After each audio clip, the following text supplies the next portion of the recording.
left-hand side. Okay, we are live. Are we live? Yes, we are live. All right. So, hi everyone. Welcome to this series of support of Ace Your Econs. My name is Jeffrey, and I'm the Chief Educator of Ace Your Econs, a leading JC Econs tuition center. Support of Ace Your Econs is the second community event we have established this year to support our A-level community to help them succeed beyond A-levels. In this fortnightly series, we will be inviting experts to share tips on how to succeed in A-levels and identifying career choices. So to parents and students watching this, please help us to like our Facebook page and subscribe to our YouTube channel so you can receive latest updates on upcoming events. Please also share this live event with your friends, family, colleagues, so they can benefit from the collective wisdom of our experts. And don't forget to say hi and have fun for the next 45 minutes. So with this, okay, I have a special guest. Her name is Maylin. Okay, I believe everyone knows her. Okay, so remember to say hi to Miss Joey, Spadin, and myself. Say hi. Hi. Yeah, I hope she doesn't bug. Okay, if she bugs, okay, I think everyone will hear her echo. She's quite vocal. Okay, so today we have quiet. No, sorry. So today we have Miss Joey with us. She's the founder of Apricity Academy, okay, a leading English and GP tuition center. She was formerly a lecturer from Hwa Chong Institution, as well as a former corporate lawyer. A fun fact that nobody knows about Joey is that she ran for the HCI Teachers versus Parents 8x50 meters relay. And despite being in a team, they won miraculously. Is that right, Joey? Yeah, miraculously, because on our team you have a star, so some of you who are in the track scene, okay, we have UK Sham who holds the national record, okay. Yeah, so because of him and some other people, it made up for people like me. So we won. Wow, that's a very power-weighted team, huh? Yeah, so I can say I actually ran with a national runner, Wow. Well done. Yes. All right. So thanks for having for being part of the support of Ace Your Econs series, Joey. So before we move into the next segment, okay, I would just like to kindly remind our target audience. Okay, remember to say hi to Miss Joey. Okay, if you are students. Okay, and yes, okay, remember to have fun. Okay, in this entire series. All right, Joey. Okay, I would just like to check. Just like to talk to you about this. So, your profile is actually pretty interesting. So, it stated that you are panicking. Is it? Okay. Relax. Okay, we have our special guest here. Our special guest here is shoot. All right. So anyway, okay, I'll put her down. Okay, go. Okay, that's it. Okay, I think she's done with her distraction. I hope she doesn't bark. Yeah. Okay, but anyway, okay, let's come back to this. So your profile is actually very interesting. Okay, we actually see that you were a former corporate lawyer. Okay, before you turned into before I turned to lecturing in the JC. So probably you want to share with our target audience, okay, briefly, what is this journey like? Okay, and why do you choose teaching? Yeah. So when I tell people that I switched from law to teaching, typical reactions was like, why did you do that? It's like it's a trade-off for something bad in life.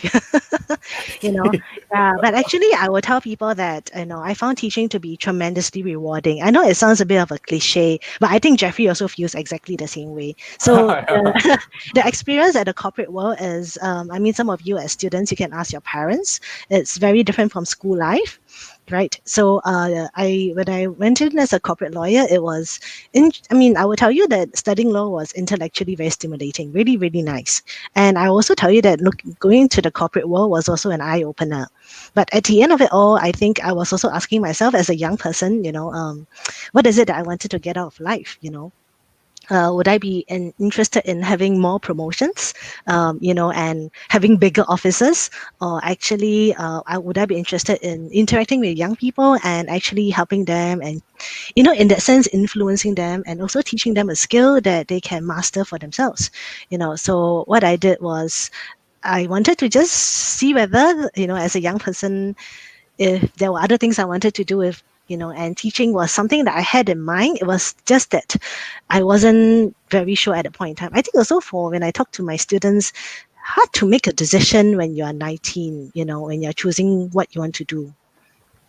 Yeah. So I think the reality of today is that there are too many options and choices for people, and what you study doesn't necessarily have to define your career path, right? Same as Jeffrey as well. So this is a very interesting transition. So I can imagine that the transition is 180 degrees, from a very fast pace. I'm not, I don't know, okay, but to me, being in corporate, okay, being in law, is a very fast paced environment. Okay, as It is. compared. So what is one thing that that you experience, what's the biggest challenge you experience in this transition? Okay. So actually, as a corporate lawyer, you are constantly servicing your clients, and they could be companies or MNCs. So some people are saying like, oh, aren't they very tough? And I will tell you, sometimes teaching teenagers can be tougher than servicing your corporate clients. Wow. Wow. That's such a bold Exactly. statement. Yeah, because Yeah. in a classroom, you have to have so many people of different personalities, and they all have their expectations of GP, and you have to meet their needs, answer their questions, and until they are satisfied with the lesson for the day, right? Yeah, Wow, wow. so I I think honestly didn't expect this at all. I mm, okay. So it's managing different expectations in a classroom setting, in a classroom, especially yes, correct. especially when there are many questions directed at you at the same time. Yes, correct. Yeah. Okay. So actually, I would say that handling teenagers is not a walk in the park either. So to some of my law, actually, when I meet up with my former friends and for lunch and for teas, also they were like, they can actually tell me teaching is actually harder than practice. Yeah. Hmm. Mm, Interesting, yeah. interesting.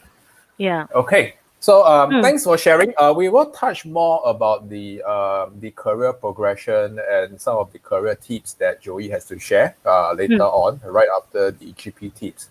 Okay, so we'll be moving on to the next segment of three tips for GP.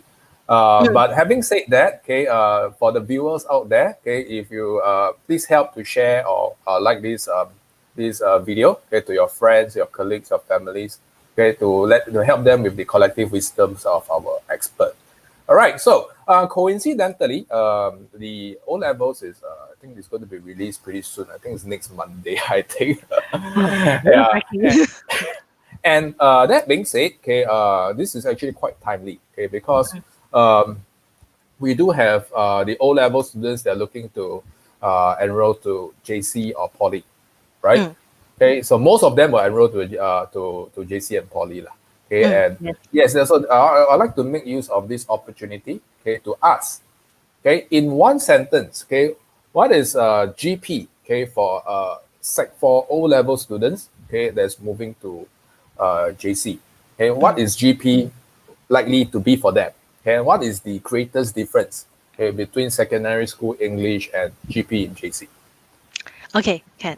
So, to the Sec 4s who are here today, okay, so if you're considering education in a JC, GP is a compulsory subject.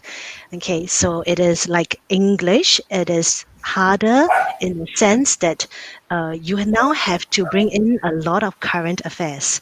Okay, so some of you are very used to writing narrative essays in your secondary schools, but in the JC, there are no more narrative essays. What we have are argumentative essays. Okay, so it is can be very challenging because some of us are not used to thinking, about opposing viewpoints, the pros and the cons, and then we have to take a stand and defend that stand. So this will be the essay component, which is paper one. That is 50%. And then the second component, which is a comprehension, is also 50%. So thankfully at the JC, there's no oral, there's no listening compre. So yeah, yeah. So for the paper two passage, there'll be a passage that's given, and then this time around it's harder than your secondary school English, and a lot of times you have to use your own words to answer the questions. Whereas I know in secondary school, a lot of students can actually lift the answers, and they are awarded the marks. But in paper 2, comprehension paper, especially the summary, you have to paraphrase it because Cambridge really wants to know the breadth of your vocabulary. Wow. Yeah, and there's one last component that will be new to all the secondary school students, which is the application question. It's the last question in your comprehension paper. It is something like a mini essay. So given the passage, you have to respond to it. This is pretty unusual, and students tend to freak out. Yeah, because it's at the end of the paper, they are also mentally exhausted. But Cambridge expects you to write a very intellectual and interesting response to the passage. Got it. All right. So, Joey, if there is one of the, I believe you have coached both J1s and J2s in while you were in the formerly in JC. So, the transition for just now, actually behind the scenes, we're actually talking that the IP schools, they're actually a little bit better off in a sense that they have formal exposure in their 4th year. So, for those students that JAE, okay, or rather for the O-level track students that join JC, what is the biggest challenge for them, okay, to pick up or to master GP that you have observed in your coaching, in coaching GP for this period of time?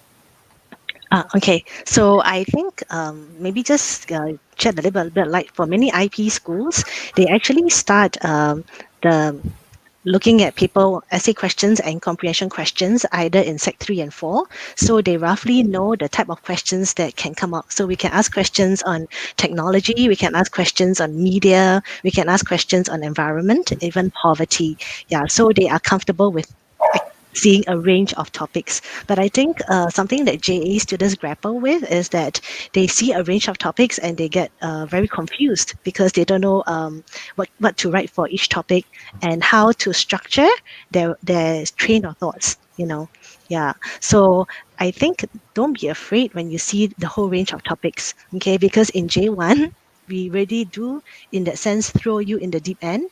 But I think that is very good because that exposure, the breadth, will settle you and say like, oh, okay, now I'm aware of the benchmarks, okay, and I will take the effort now to bring myself to meet those benchmarks that are expected of me.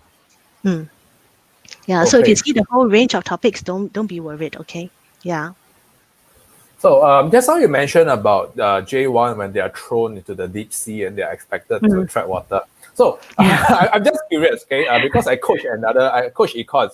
Okay, so what's the key difference between J1 and J2 in terms of the difficulty level or in terms of the exposure that they get? Is it very different or? Yeah. I think what you point out is really good because I always share with students and also parents this. When they come in J1, the same for your math, your chemistry, your econs, the teachers will teach by chapters, right? So maybe demand and supply, followed by necessity. That was my JC econs, right? Yeah.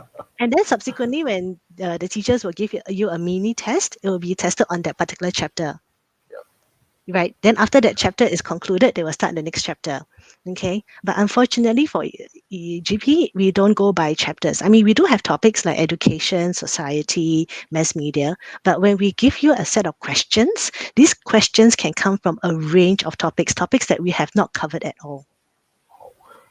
Yeah, so that's what I mean by throwing you to the deep end. So your teacher may have covered, let's say, education, which is very common for a J1 topic. But when you see the paper, there isn't an education question. So am I right to say that cannot spot question? Cannot, yeah. So it's very hard. Yeah. So there could be question on, let's say, sports. There could be question on technology, but the teacher has not covered any of these in class. So don't be discouraged because because a lot of students are tuned to like, we've been taught this chapter, by right we should only write one essay, but we want students to be able to be say, okay, I may have not studied for sports, but I can still write a decent essay on sports, given what I have read and what I know. Yeah. So that's, I think, the daunting part, because we will actually show students the full paper and ask them to choose the questions, not necessarily based on the chapters that we have taught. So am I right to say that the picking curve or the learning curve is actually steeper than the other subjects It's because way steeper, and it's only H1. So oh goodness. it's so disproportionate, right? So that they can say like, teacher, how come the H1 is worse than the H2? Oh goodness. Yeah. Okay. So for the J1s who are watching this, no matter you're from Miss Joey's class or from my class, okay, like what Miss Joey has mentioned, okay, don't be disheartened. Okay, Mm. it will get easier. Okay, or Exactly. rather, okay, you will get used to that. You will get Yes. more used to that. Okay, is Yeah. that the right word? It won't get any easier, but you'll get more used to the. Actually, actually, in a sense, if you are prepared with this ability to just rise up and face the challenge, come what may, right? I think the attitude is what we need. Hmm, Okay. Yeah. Don't run rise away up. from it. Just rise up, face the challenge head on. Okay. So even if you pick on the topic, it says, I'm not very familiar, but I'm just going to try it. Okay. Be prepared for the teacher to give feedback. Okay. And the biggest thing I tell students are, if you really want to do well for GP, is be humble and accept the feedback. Okay. And their feedback is very humbling because GP teachers are known to use our red pen and like, oh, we scribble over the entire script, right? Yeah, and then the common response from students are that, oh, I see so much red pen. The teachers have inserted all these comments, and I feel very discouraged because it means I must be really bad. And then, they don't want to read anymore. But I tell them, if a teacher has made the effort to write all the comments on the side, right? Okay, the true motivated learner will say, I have done all these. The teacher has given me the feedback. Okay, this is now my way to level up. Okay, every time you do a piece of work, it is a chance for you to level up. Okay, not for you to just take the feedback and go back into the hole and hide there.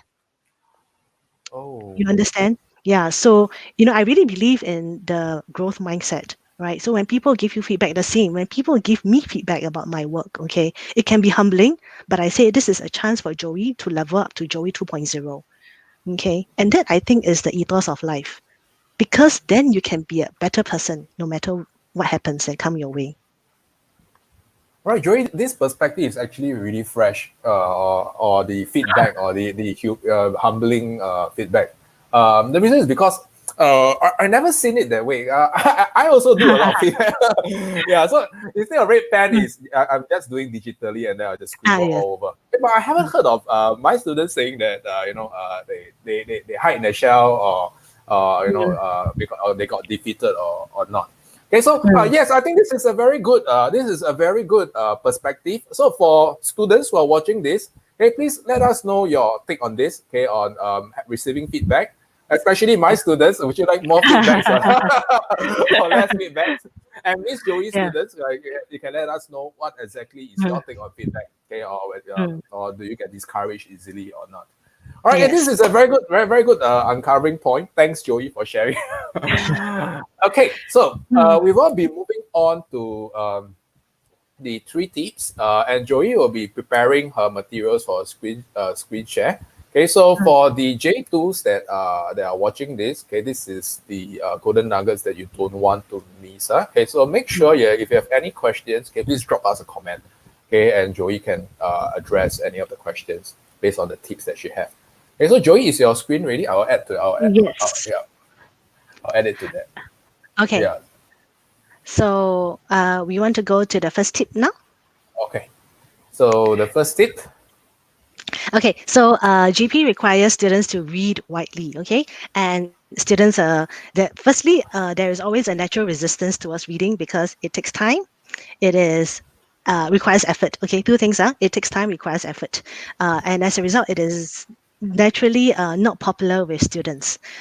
The thing that makes it worse, in addition to that, is that they don't find it rewarding because they say, Mrs. Tan, I've read the article. In fact, I cannot. I mean, I can read the newspapers. I can read online. Some of them have so many of the apps, but I cannot remember. So it's like, what's the point of reading when I can't remember? I think that is a great question. And I tell students is this, if you do something and it's not paying off, no one is motivated to do it again because it is illogical, right? Yeah. So I tell them, are you reading or are you skimming? Then they think for a while and they say, Sister, I realize I'm skimming. Because if you look at the article cursory, okay, and how we are used to, we look out for keywords, right? We skip Yeah. We skip sentences and we look out for keywords. And within like 20 seconds, we are done with the article. And then we think, okay, that's great. Okay. But I'm here to tell you this, right? Skimming is not the same as reading. Okay. Skimming is deceiving you that you are reading so that you can do other things with your time. But reading is reading. Okay. Reading is, it will take time. Even an article, you will have to read every single sentence, and then you have to understand every single idea that the writer is putting across. Okay. Yeah. So number one, if you have been skimming, that's the main reason why you don't remember, you don't retain the current affairs and the knowledge in your head. Okay. So what I push for is reading. So I do not need all my students to read every single thing under the sun, but with the articles that I select for them, I want them to do detailed reading because quality is better than quantity. Okay, so let me give you an example. I'm just going to share screen. Right. Or add it to the. Okay, I'll add it here. Okay. Yeah. Okay, so you can see my share screen here. So can you see this article here from Sydney Morning Herald? Okay, so this article is very interesting. So it says like, why do we hate follow people? Right. So people, this is, is like a reverse psychology. We follow people whom we like, but actually there are a lot of people who follow people whom they hate. Wow. Okay. And hatred is a very powerful emotion on social media that really gets people behaving in very unnatural ways. Okay, so this is, when you read this article, it looks very casual because the writer says, a couple of years ago, I unfollowed, I muted everybody that makes me annoyed, right? And then you just skim through, and then, anger and hate are two keystones, and then you skim through this and go like, there are two types of hate, positive and negative. Okay, and then in positive hate, then there's negative hate. So and then after that you go like, there's this sense of superiority. This is what skimming is, right? You just look out for certain keywords, and then you say, okay, I'm done with this whole article, and therefore I know that there's such a thing called hate follow. Okay, so but this is not the way to read it. So what I do is this. Okay, so over here you read it. A couple of years ago, I unfollowed or muted everybody. Okay, so the writer is telling you her personal experience. This is a strategy that she's using. And then she says here, I'm not a paragon of online virtue. Okay, so vocabulary here. What does it mean, a paragon of online virtue? If you're not sure, go check it out. Then it says here, but many don't. So there's a use of contrasting technique. So anger and hate are two keystones. What are keystones? Okay, and what do they mean? Okay, so we inflict it on ourselves. A good question is this: if anger and hate are negative emotions, why are we inflicting on ourselves and not on other people? So all these, as you read thoroughly, you will have picked up the keywords and you have asked yourselves a lot of questions as you read. Okay, so another example here is over here there is positive hate and there is negative hate. Okay, in positive hate is that people push themselves out of their comfort zones and consume information they don't agree with because they want to be a better person. They want to expand their thinking. So if I read an article that I don't believe in, but I'm able to find rebuttals to challenge the writer, hey, I become better off, I become smarter. So maybe that is a reason why I read things I don't like. Another one is negative hate. So they do it because they want to feel outrage. Okay. And you go like, why would people want to feel anger? Because the truth is that anger is a very powerful emotion that gets people doing something. Okay. So I'm just going to stop sharing now for a minute. Okay. So you can see that just by reading the article, number one, you learn vocabulary words like what's a paragon of virtue. Number two, you also get to see the psychology of why people use hatred for something good, or why do people use hatred to push themselves because they want to have this sense of superiority over others. Okay, so the social media is totally a complex world. And once you read it, then what you want to do is you ask yourself, what are my emotions when I'm using social media, when I'm reading things I don't agree with? Okay. Yeah. I will tell you, if you do that, the article will stay with you for at least 2 years of your life, because that is the period of time that you want to hold on to the article, 2 whole years until your GP paper. Wow. Yeah. Hey, Joey, I have a question. So we do know that humans are creatures of habits. So sometimes Yes. they'll tell that, Miss Joy, I would like to read, but they will subconsciously tune back to skimming. So Mm, what are some of the blind spots that students should look out for? Okay, in order yes. not to fall back to the so-called skimming trap. Okay, but The to really skimming trap. read, yeah, what Yes. should they be looking out for, or should be Yeah. mindful about? Okay, so good question. I think a couple of things. Number one, if you have come across very good articles, right, you should find a way to annotate it or put it in a mind map. Okay, so what I get some of my students to do is once they really like this article, they put it in a mind map. So you're able to branch out. Okay, so let's say the social media, then the branch out will be positive or negative effects. One of the negative effects will be, for instance, here, hate following. So as you read more and more articles, you add on to that mind map. Then next time, all you have to do is you just look at the mind map and go like, oh yes, this is the the gems of all the articles I read together, and I can see the big picture now. Social media positive influence, social media negative influence. Okay, so that I think is it works because there's a lot of mind mapping software free of charge. Okay, so some students, especially the girls, they like to draw it and they like to have their their beautiful notes with different colors. Yeah, so that works as well. The other way I get students to do is you set aside a dedicated time to read. Okay. So if you read while you are, let's say, about to talk to your friend, or you read because your Netflix hasn't started yet, then, then that's not going to happen. Then that's going to be skimming, right? Yeah, Yeah. But yeah. what you want to say is like, okay, I this is the practice that I have. Okay, maybe every 2 days. Okay, after dinner, 8 to 8:30 is just pure reading time. Okay, maybe twice a week. Okay. And then once you say, hey, after that, I feel this sense of satisfaction twice a week, then you go up to 3 times a week. Okay. Yeah. So after dinner, don't go and go and go your Instagram or whatever, but just 30 minutes. So it's a commitment that you have to honor to yourself. Okay, because I don't think at your age the parents will say, hey, come on, it's reading time. Okay. The moment they start nagging at you, you don't want to read. Okay, so am I right to say Hmm. that the first the first to summarize, okay, Hmm. setting aside time and not multitasking, Yes. uh, yeah, and Hmm. progressive lah. So Progressive. Yeah. probably twice a week for to 3 times a week. Okay, Hmm. and the next one is you have to do a mind map, which means that you have set aside time to declutter or to map out something or to do Yes. after reading activities. Yes.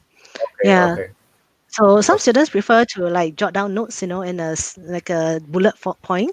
Some students prefer a mind map. Some students prefer to doodle. So it's really up to your creative personalities and what you want to do, right? Yeah. got it, got it. Hmm. Okay, so for the viewers out there, okay, remember to say hi to Miss Joey or myself. Okay, and if you have any questions that are directed to GP or Miss Joey, okay, please remember to ask her a question. Ask her any Okay. questions if you like. Okay, so we are going to move on to the second tip, which is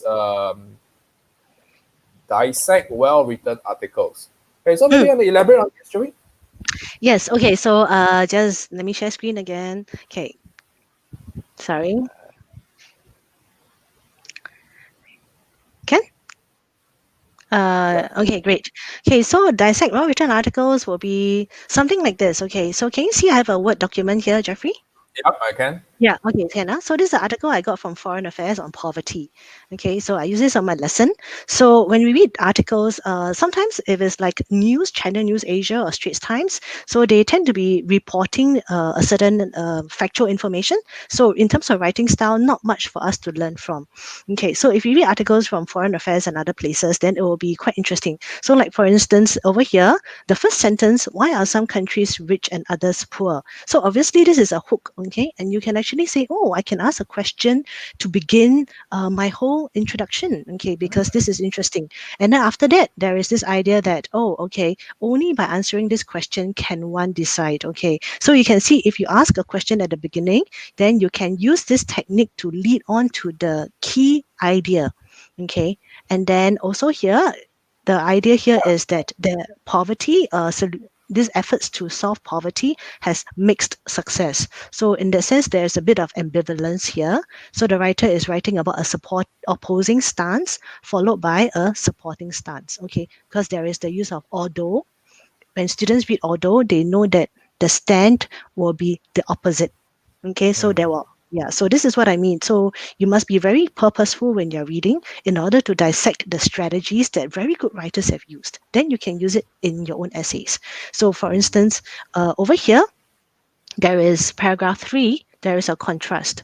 Okay, in the past, traditional mainstream economists, oh, Jeffrey, this is totally your this entire article is on the economist take on poverty. Yeah. Actually, yeah, I should ask you to help me with this. No, this is your Yeah. stage today. Yeah, so when I look at this whole paragraph, clearly it is the technique of contrasting from the past to the present. Okay, so they think that in the past, people were rational decision makers. Okay, so they used logic to make their own decisions. But actually, what they realized for recent years, that a lot of economists, is that when they look at the psychology of decision making of the poor, they are not mostly rational. Okay, because they could opt for short-term thinking, they could have certain preferences, and things like that. Okay, yeah. So this idea of behavioral economics over here is challenging what previous mainstream economists have stated. Okay, so you know what I'm saying. So actually, we can also use a contrasting technique in our body paragraphs as well. Okay, Interesting. yeah. So other reasons, okay, so over here, in the sentence here, it is obvious. Okay, so they have to try to understand why. When you see the word why, then you know that this body paragraph will be all about the reasons and the factors. Okay, so the authors do not have to say the reasons are these, the factors are these. Okay, it's not so explicit, but just by reading this word, I know that this is all about the reasons. Okay. Yeah. So I'm just going to stop sharing this article for now. I'm back here again. Yes. Thanks, Joey. I do have a side question because coincidentally, the earlier article was actually very economics driven. Okay, Yes. so I Yeah. don't Yeah. know. I don't know, okay, but I do hear that some of my students, they have been trying hard, okay, Mm. to use some Economics. economics concept in Yes. their. Yes. Correct. I would like to hear from the perspective of a GP tutor. Mm. How would it turn out to be? Okay. Or is it So very subject driven? okay. So good. Because economics is a huge part of GP. Okay, just like politics and things like that. Okay. So we do have some questions. It was a past year question. Are big businesses better than small businesses? Wow. Okay. Yeah. So, students will use like, economies of scale, Wow. ability to employ large numbers of people, that kind of thing, right? Yeah. And then, so these are arguments that we accept. You do need to have some fundamental economic background in order to tackle this kind of explicit questions, right? So are big businesses preferable to small businesses? But, okay. The only thing is we tell students to avoid using jargon. Okay. Oh. So we talk. So the moment they mentioned about the elastic curve, Elasticity, something yeah. like that. Okay. That one not needed already. Okay, Yeah. okay, Okay. okay, Yeah. okay. So that So one. So we cannot have a very the one-sided. one. Yes, correct. So apart from so for those kind of questions, apart from bringing in the economic knowledge, we also get students to examine for the question: are big businesses preferable to small businesses? We also get them to examine politically, socially. Okay. Yeah. Different viewpoints, Yes. Different. other than economics or being one-sided in economics. Yes. Okay. Yeah. So Okay. for let's say the political progress and development of a country, are big businesses better? Do they threaten the government, or do you think that governments and big businesses can work together? So politically, is that a good thing? Socially also, how does it influence the culture, the behaviors, the mindsets of people? When big businesses are better than small businesses. So small businesses will be like your mom and pop shop, those owned by people with very small scale, right? Yeah, but it is also very authentic and also contains like a lot of history, right? Those are small businesses. So the big businesses will be like your big chains, right? Your Zara and all that kind of stuff. Yeah. Yeah, yeah. So we want students to look at it from a holistically angle. So economically, politically, socially. Okay. I think that very well sums up the approach. So for especially for the econ students watching this, okay, because I have been hearing this for the longest time, and this is the first time I get the answer. All right, so you need a diverse approach, okay, Yes. politically, socially, and yes, economics you can use a little bit, but not Mm. excessively. Okay, not so much of the jargons, no elasticity, okay, no No. martial learner condition. Okay, and yes. All right, so thanks for sharing. We will move on to the last part on the last tip. And before that, okay, questions, okay, for the viewers out there, okay, if you still have any questions that you are very shy to ask, don't worry, okay, you can you can leave us a comment, and Miss Joey doesn't bite, and I don't bite. All right, so remember what Miss Joey mentioned earlier on. Okay, you need to be humble and Just ask, right? just Yeah, ask. so this Yeah. is the best time to ask 3 questions. Okay, Mm. now let's move on to the last part. Okay, so what is the last tip that you have for us, Joey? Okay, the last tip I have is to connect the dots.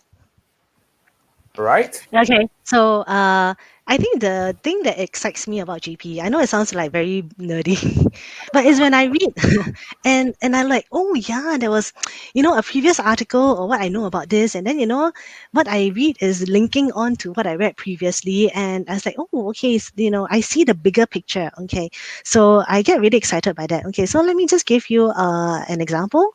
Okay, so I'm going to share my screen again. Thanks for being so patient. No worries. Let me add it to the stream. Yep, I can see your screen right now. Okay, so can you see this article from New York Yeah, Times? about COVID-19, yes. Okay, so this one Yep, about how Black people learn not to trust. Okay, so when we talk yep, about Black people in America, I will tell you that every student can talk about Black Lives Matter, right? They can talk about George Floyd, and then they can talk about the protests, and then but that's just about it because those ideas are in the mainstream. Okay, in everybody's consciousness, they know. So this article is about particularly about COVID, but it's about vaccination. So why is it that Black people learned and they learn not to trust? Okay, so immediately the heading caught my eye, and why do they trust? Okay, and this is about vaccination. Okay, so it says here, can you see from the title that concerns about vaccinations are unfortunate, but they have historical roots. Okay, so when you look at it, the truth of it is that statistically, okay, can you see here? Black Americans are likely to say they know people who have been hospitalized or they have died with the COVID, okay, as compared to Hispanics, the whites, and the Asian Americans. Ironically, you would think that because they have had, interacted with people who had or who know, or I mean, who have contracted COVID, but over here, ironically, they said that they are less inclined to get vaccinated. hmm, Okay, and the reason is that for a very long time, okay, they have a very strong distrust of whatever that the government is telling them. So then you go like, why? Isn't this universal pandemic? And if so, why the distrust?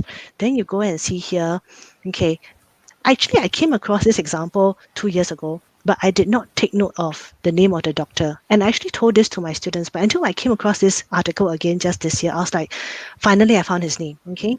So this was a long time ago, and how he, as a white doctor, he performed medical experiments on back then slavery was legal.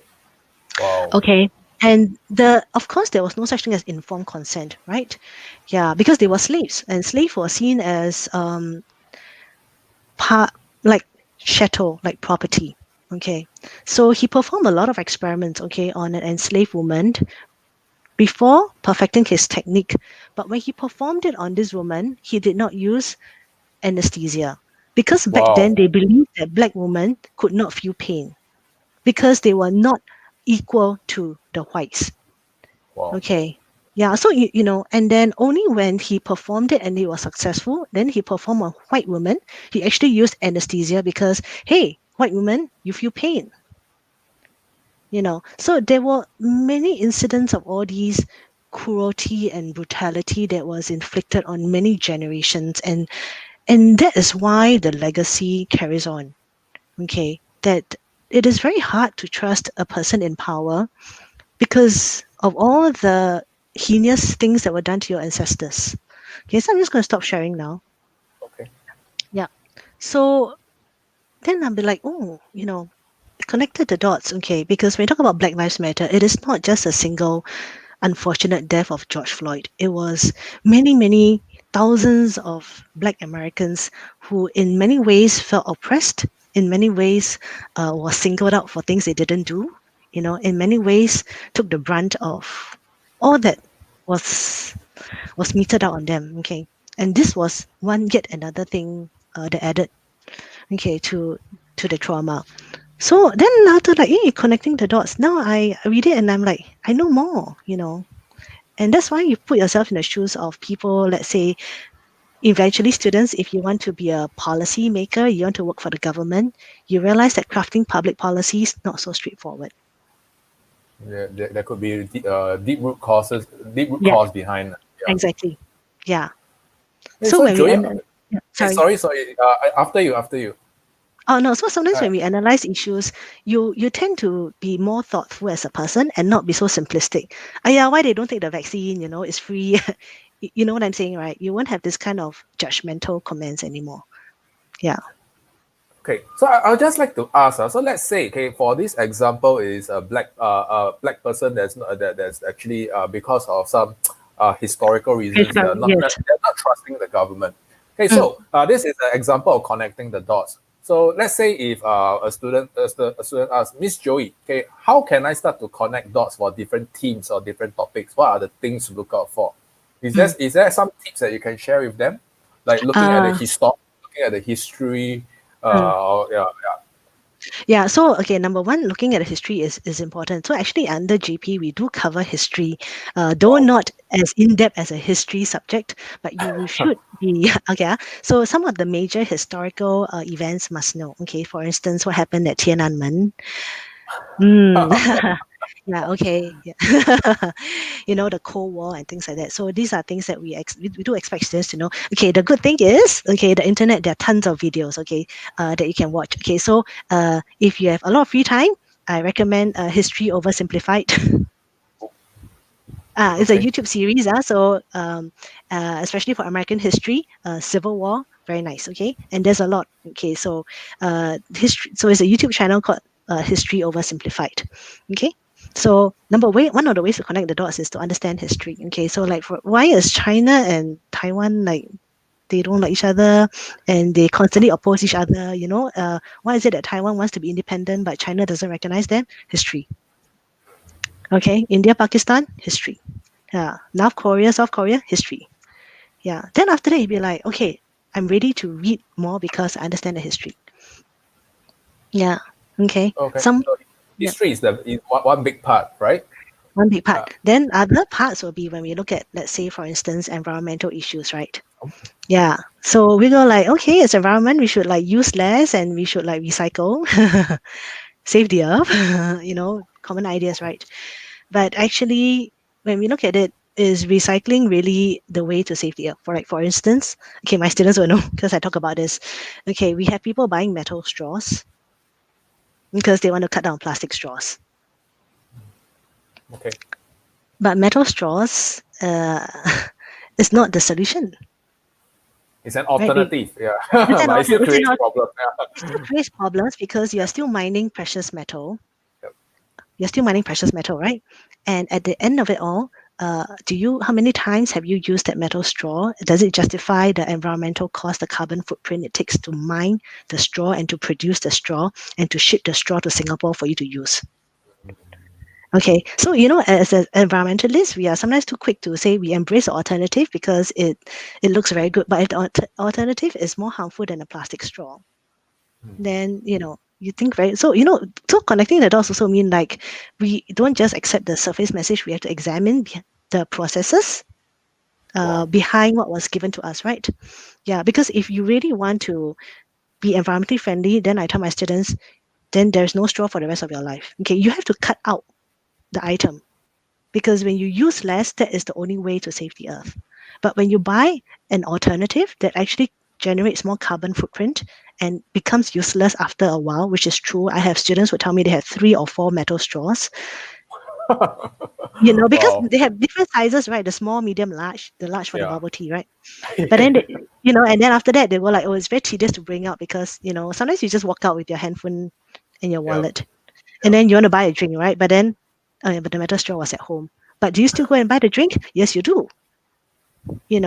So so they leave it at home, and a lot of people just say, yeah, because after the metal straw you can't throw away, then you have to find your way to a toilet just to wash the straw. Wow. And some of the straws now come with a packaging. They come with either a little pouch or they come with a metal casing. The keyword is this. The metal casing for you to put your metal straw and for you to put your metal brush, just so that you can use a few less plastic straws. Wow. So I So, think maybe for GP you will start to really question, the premise of the things that people do, and in time to come, policymakers. am I right to say that having a curious mind and and Oh, it's a dangerous one. or questioning the assumptions is one part of connecting the dots? Yes. Okay. Thank you. Okay. Yeah. Thanks. Thank you. All right. So we will be moving on to the most exciting part that Joey will be sharing with us. Okay. So if you have watched the title or read the title, okay, it is surviving A levels and career tips. Okay. So this is something that we are doing for our A level community or our post A level community. Okay. So especially for the students who are waiting for their results, which will be out pretty soon. I think somewhere in the end Feb. Usually it's end Feb, lah. Okay. So Joey will be sharing with us, okay, some career progression or career tips with a legal background. Okay, so Joey, your turn.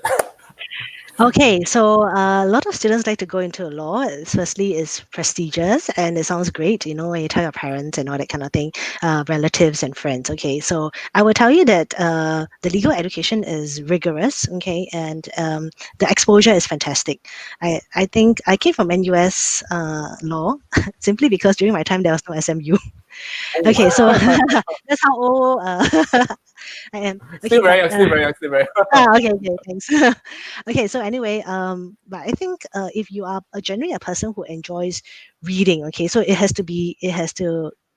you'll be confronted with stacks of notes, okay, yeah, and every month there'll be a new stack, yeah. So you have to enjoy reading, and you have to enjoy analyzing, dissecting, and picking out the arguments, counter arguments, similar to what I did with you earlier on. Okay, then I think, and to question the assumptions, and to be able to be confident to express your viewpoints. Okay, then I think going to law is a very nice place for you to grow as a person, and also to let your views be challenged by other people. Okay, yeah. So doesn't matter whether you are vocal or not vocal. In time to come, you will find your own voice. Okay, and then I think you will enjoy it if you are that kind of person. Okay, but naturally, if you really feel that you cannot read another piece of paper, then then I don't think law is the right path for you. As for the career tips, A lot about reading, is it? a lot about reading, yeah, Okay. and a lot of it you have to commit to memory, even though it is open book examination.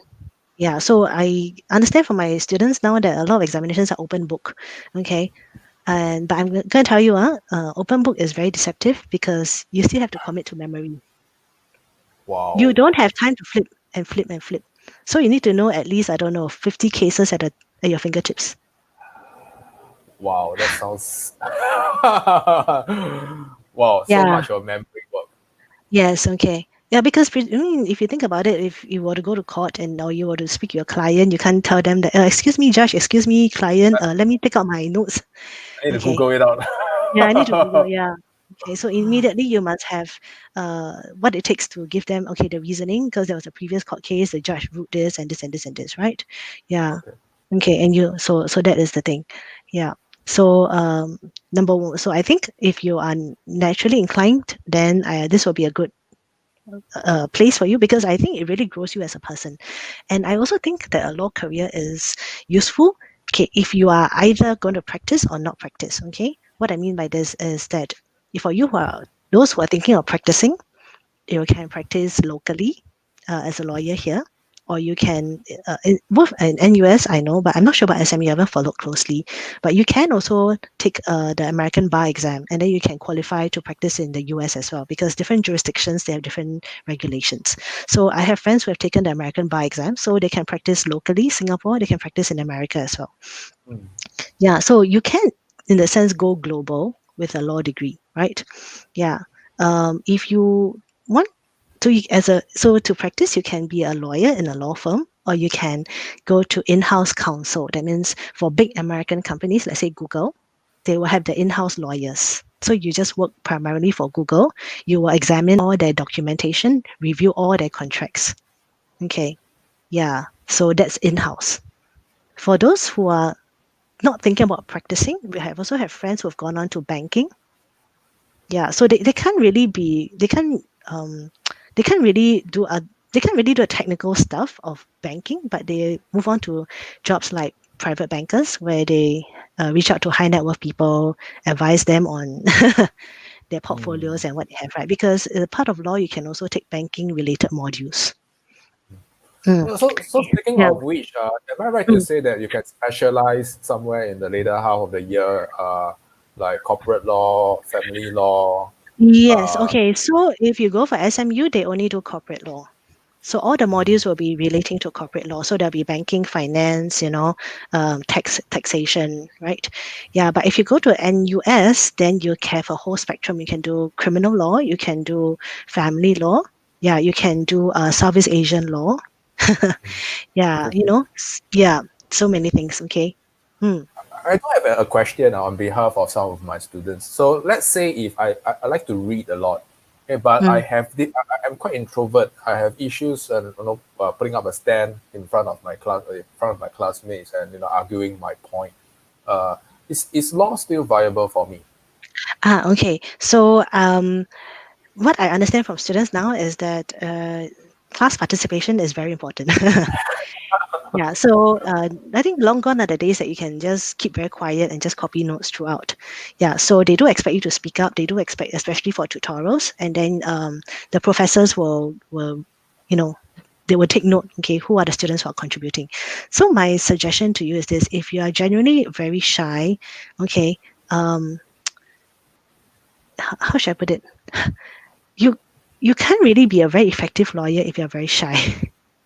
Because you have to constantly talk to your clients, and you have to talk to your bosses, talk to your subordinates, and everybody else. You see, yeah. So do take your university time to slowly come out of that comfort zone. Okay. Start by sharing one or two ideas in your tutorial groups. Then after that, you move on to do presentations, and so on and so forth. Yeah. So actually, in JC, because we have project work, supposedly. Okay, to give students a chance to do oral presentation. Yeah, so these life skills are, I would think, crucial in this day and age. Yeah, Got it. it's Got really it. it's really hard to not speak up anymore. So these are Yes, soft skills that you have to pick up, lah. you have to pick up. Yes, And PW is just the starting, lah. So it's uh, to all right, Joey, I have one last question. Interestingly, I mm, actually read some time back, I think it's an article from the Economist about automation and mm. The legal AI. AI Yeah, I think that was the article. Okay, we are on the same page about replacing. lawyers. Uh, yes. Okay, what is your take on that? Okay, good one. I actually there was an article also. I showed my students, right. They had a contract, and then they tested it with senior lawyers to spot the errors, and then they tested with AI, yeah, and the AI could spot it within seconds. The lawyers took like several hours. Yeah. Okay. So as with your careers, okay, the AI is coming into every field. Okay, don't so you're not immune. The medicine as well. Okay, in the healthcare sector, there's tons of AI coming in. So the same as the legal sector also. And I think it will make up I think it will challenge us because as humans, we have our frailties, we have our weaknesses, we are tired, we make mistakes and all that kind of stuff. So I think you have to recognize the wave that is coming. And the challenge is, are you going to ride on the wave or are you going to be submerged under the wave? Okay. So what I mean is this, something I also share with my students is that everybody to some degree must have computer coding knowledge. Okay. So if you're thinking, okay, I'm going to be a lawyer, and then it's like I don't want to do anything relating, I don't want to touch technology for the rest of my life, I think that is a very outdated mindset.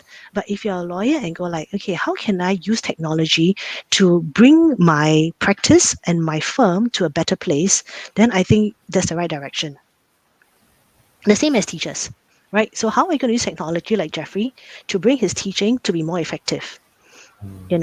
And how can he and I use AI to become better teachers? So rather than be intimidated and go like, oh, I'm going to stay far, far away, don't come near me, okay, you take on the wave and you ride on it, okay. So there will still be a job for you as long as you can use or harness the AI to your advantage. So am I right to say that it's about embracing technology and not avoiding or running from it? Yes. So the same whether you're a doctor, okay, or whether you're a lawyer, whether you're a social worker or you're a policeman, right? Okay. So for the law wannabes here, okay, you have heard from Miss Joey that kind of how to career proof your career, okay, which is you need to adopt tech, okay, and having a curious and open mind, not having a closed mind. Okay, so thank you for sharing.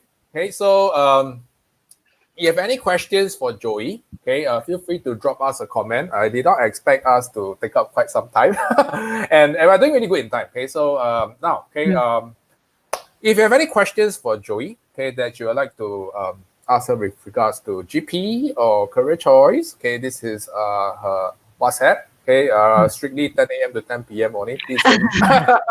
Okay, please respect the privacy of Miss Joey. Okay, do not harass her. Okay, so Joey. Okay, so if there is someone that you would like to reach out to from this program, okay, who would you like to reach out to?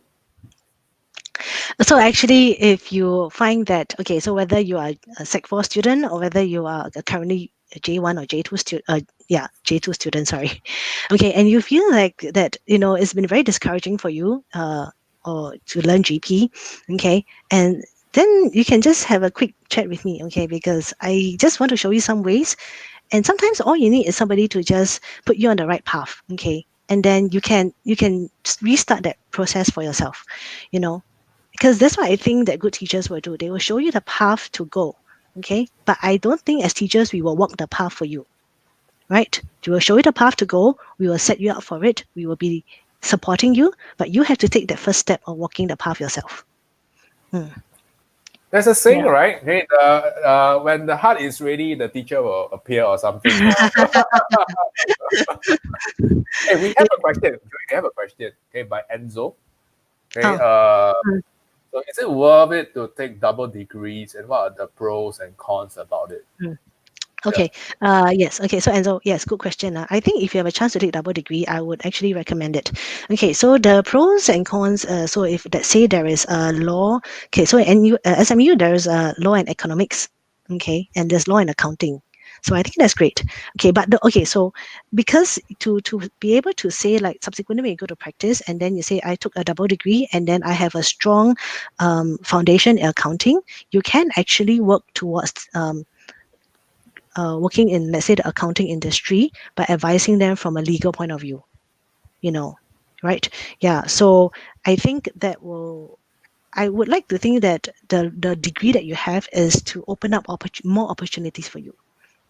Okay. So if you have double degree, I think you can span to either direction. Okay. So that's one possibility. Okay. The cons will be that it's going to take, if I remember correctly, an additional year for some double degrees, and also that some people will say like, oh, you're not seen as a purist, you're not fully taking a subject. Okay, yeah. So the idea is to convince them that I am more versatile than a person who has taken one. Okay, so if your when you apply for jobs and employers feel that maybe you may not be fully trained in one area, what you want to do is to convince employers that actually I have the diversity now, okay, and that diversity can add on to the ideas, okay, in terms of the teamwork. Because I think the employers are now looking at people who are able to understand issues from different perspectives, able to offer solutions from different perspectives. Yeah, so my gut feel is that if you qualify for a double degree, I think it's a good direction. Okay. Another add-on, and so another answer is subsequently, what I tell students is move on to a master's. Okay, if you have a chance to. Yeah, so it could be a master's in that particular field, or let's say if you study engineering, you could take an MBA as well. So a master of business administration, because if I have an engineering degree and I have a MBA in business, I can pivot to managerial business side of the work. So that means I can still stick in engineering, or I can move on to the executive level, right? So I think continuing education has to be something that we aspire for as well. Mm. All Okay. right. So, Enzo, I hope you have your answer. So, if you have any other further questions, feel free to drop a comment. Okay. If not, okay, we'll wrap up with our closing. So, we have come to the end of the support of Ace Your Econ series. Once again, if you like our community series, please like our Facebook page and subscribe to our YouTube channel to receive latest update on upcoming events. So thank you, and I will see you next week for the Faces of Ace Your Econ series. So thanks, Joey. Thanks for having us. Thank you. Thank you. Bye-bye. Bye, guys. Take care. Bye.